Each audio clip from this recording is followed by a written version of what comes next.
Hello, I got a question today about standards-based grading, and I thought I'd spend a couple of minutes on standards-based grading. You know, every course that's taught in a class in the state of Utah, with the exception of psychology at the high schools, but pretty much every course, every grade that's taught in the state has a set of standards and objectives that are established by the State Board of Education. They have that authority from the laws and the Constitution of the state of Utah. It's not the federal government that sets our course standards.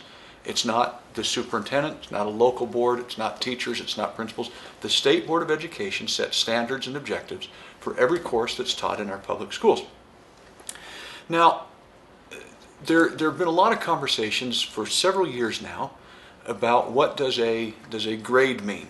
Now, particularly in the high schools, grades are really important because they establish a GPA, and you need a GPA to get into college. So let's set that aside for a second and think about giving grades based on proficiency or mastery of these standards for the course. You know, I have the student body officers, student body presidents from all of our high schools come in and meet with me, several times a year.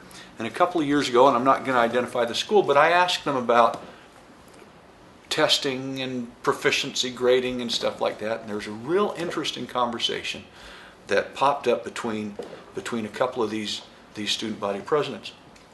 And they got warmer and warmer and warmer until finally one of them slapped the table and said, "I will never know if the A I got in calculus means that I've mastered calculus, or it means that I brought enough cans of green beans to the food drive."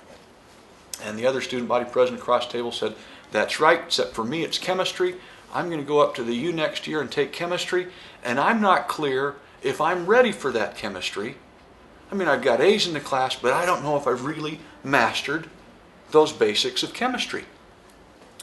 Well, that kind of thinking, and that's not just being discussed in our district. In fact, there's a committee at the State Office of Education, State Board of Education, that had looked at this concept of developing grades for kids based on their mastery of the standards, not based on their comparison to the other kids in the class, not based on extra credit that they received or something like that, but based on whether the standards have been mastered.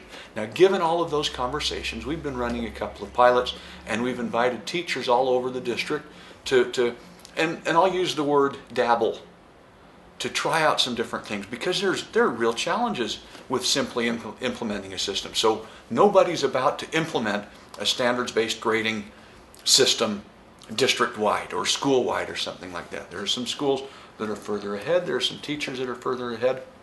But there are some implementation issues and implication issues that are really still being looked at. But the bottom line, standards-based grading, what that means is that we would have a grading system based on the mastery or the proficiency of the objectives of the very course that the young people are taking.